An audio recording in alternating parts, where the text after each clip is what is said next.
बिस्मिल्लाहिर्रहमानिर्रहीम अस्सलाम वालेकुम। Welcome back to my channel. तो कैसे हैं आप? उम्मीद करती हूँ कि आप जहाँ भी होंगे खैरियत से होंगे।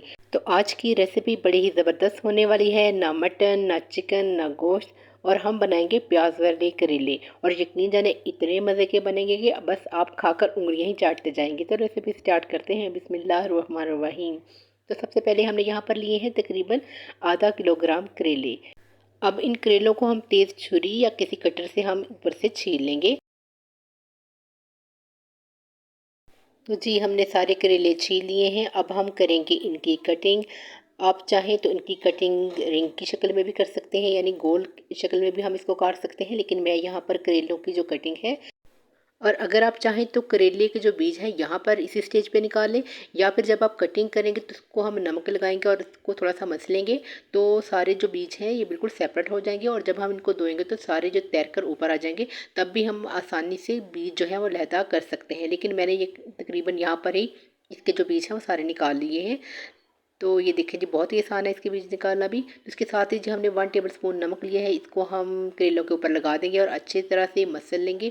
कोई ज़रूरत नहीं है कि आप इतना ज़्यादा इसको मसलें, बस हल्के हाथों से बेशक आप मसलें, कोई मसला नहीं। तो आप इसको मसल के तकरीबन हम इसको रख देंगे नमक लगा के थोड़ी देर के लिए, तकरीबन 15-20 मिनट आप रख दें। और उसके बाद जो हमने इनको अच्छे से वॉश कर लिया है और मैंने इनको अच्छे से निचोड़ लिया है, ताकि इनका जो पानी है ये बिल्कुल ड्रेन हो जाए। और अगर आपको शक है कि इसमें पानी है, तो आप टिश्यू पेपर की मदद से इसको मज़ीद खुश्क कर सकती हैं, ताकि पानी जो है ये बिल्कुल ख़त्म हो जाए। और धूप में रखने की कोई ज़रूरत नहीं है। अगर आप चाहें तो धूप में रख सकते हैं, कोई इशू नहीं है। लेकिन तकरीबन आप इसके बगैर, धूप में रखे बगैर भी करेले बनाएंगे तो यकीन जाने ज़रा भी कड़वे नहीं बनेंगे, बड़े ही मज़े के बनेंगे। तो जी करेले हमारे तैयार हैं पकाने के लिए। तो अब हमने जी कढ़ाई में डाला है तकरीबन आधा कप ऑयल, और उसमें हम शामिल कर देंगे ये करेले, और इनको हम मीडियम फ्लेम पे हम इसको फ्राई करेंगे ताकि इनका अच्छा सा कलर आ जाए। अगर आप चाहें तो करेले को ज़्यादा फ्राई भी कर सकते हैं, लेकिन मैं यहाँ पर नॉर्मली करूँगी, सिर्फ हल्के से गोल्डन हो जाएंगे। अगर आपको इस स्टेज पे मेरी रेसिपी अच्छी लगे तो वीडियो को लाइक कर दिया करें, और मेरे चैनल इजी के फूड सीक्रेट को सब्सक्राइब भी कर दिया करें। आप लोगों का बहुत ज़्यादा शुक्रिया। और यहाँ पर तकरीबन 5 से 6 मिनट हो चुके हैं, और जो करेले हैं बिल्कुल अपना जो कलर है वो चेंज कर चुके हैं। ये देखिए इनका जो कलर है चेंज हो गया है, लेकिन हमने यहाँ पर इनको थोड़ा ज़्यादा गोल्डन करना है ताकि इसमें थोड़ा सा स्पाइस आ जाए। ये देखें ये बिल्कुल बेहतरीन हो चुके हैं। अब चाहें तो आप इसमें प्याज शामिल कर सकते हैं, और अगर आप मज़ीद इसको ज़्यादा कलर देना चाहते हैं तो आप इसको 2 से 3 मिनट के लिए मज़ीद फ्राई कर लें, लेकिन मैं यहाँ पर इनको इतना ही कलर दूंगी। और इसके साथ ही हम इसमें शामिल कर देंगे 250 ग्राम प्याज, जिसे मैंने बारीक काट किया था। देखने में ज़रा ज़्यादा लग रही है, लेकिन ये 250 ग्राम प्याज ही है। तो इसको हम अच्छे से फ्राई करेंगे करेले के साथ, क्योंकि करेले हमारे जो हैं वो ऑलरेडी फ्राई हो चुके हैं, और प्याज को यहाँ पर हम हल्का सा फ्राई करेंगे। और इसके साथ जी हम शामिल कर देंगे 1 टेबल स्पून लहसुन का पेस्ट, और इसको मज़ीद 2 मिनट के लिए भूनेंगे ताकि जो लहसुन की स्मेल है वो यहाँ पर मिनिमाइज़ हो जाए। और इसको हम 2 से 3 मिनट के लिए भूनेंगे। और ये 2 मिनट हो गए हैं तकरीबन लहसुन को, और ये अच्छे से भुन चुका है। अब हम इसमें शामिल कर देंगे टमाटर। 2 अदद टमाटर थे मेरे पास, मीडियम साइज़ के, उसको हमने इसमें शामिल कर दिया है काट के। और इसके साथ ही हम इसमें शामिल कर देंगे 2 से 3 अदद सब्ज़ मिर्चें। अगर आप चाहें तो आप ज़्यादा भी शामिल कर सकते हैं। और इसी स्टेज पे हम दूसरे जो मसाले हैं वो भी शामिल कर देंगे। 1 टेबल स्पून से थोड़ा कम मैंने नमक शामिल किया, क्योंकि हम पहले भी नमक लगा चुके हैं करेले को। और हाफ़ टेबल स्पून सुरख मिर्च और हाफ़ टेबल स्पून हल्दी हम शामिल करेंगे। अगर आप चाहें तो अपने टेस्ट के अकॉर्डिंग भी मसाले यूज़ कर सकते हैं। मैंने यहाँ पर 1 टेबल स्पून सूखा धनिया पाउडर जो है वो शामिल किया है, और तकरीबन 1/4 चम्मच जो है वो कूटी हुई लाल मिर्च शामिल की है।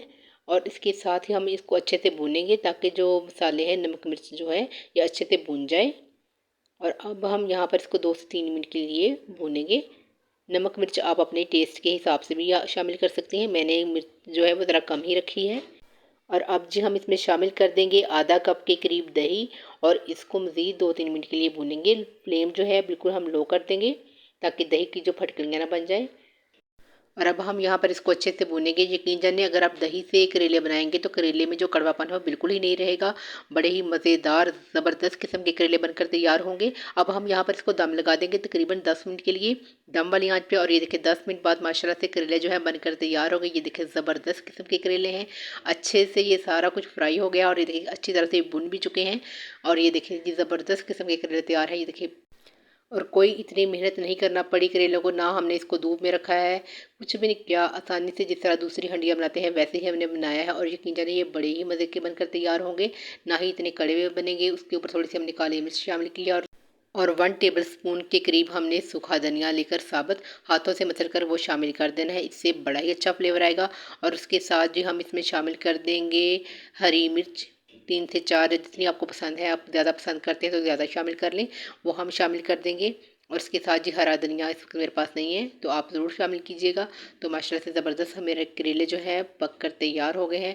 कोई हमें इतने ज़्यादा मेहनत से झंझट उठाना नहीं पड़ा, ना ही हमने इसको धूप में रखा है, और आसानी से हमने फटाफट से हमने झट से करेले पका लिए हैं और इंशाल्लाह ताला आपको बहुत ही पसंद आएंगे। तो सर्व करते हैं। बिस्मिल्लाहिर्रहमानिर्रहीम। तो ये देखिए जी, ज़बरदस्त किस्म के करेले बनकर तैयार हैं। इसको आप रोटी के साथ खाएं, तंदूर की रोटी के साथ खाएं, पराठे के साथ खाएं, बड़े ही मज़े के बने हैं। आई होप कि आपको ये रेसिपी बहुत पसंद आई होगी। तो अपना बहुत सा ख्याल रखिएगा, मुझे भी अपनी दुआओं में याद रखिएगा। अल्लाह हाफ़िज़।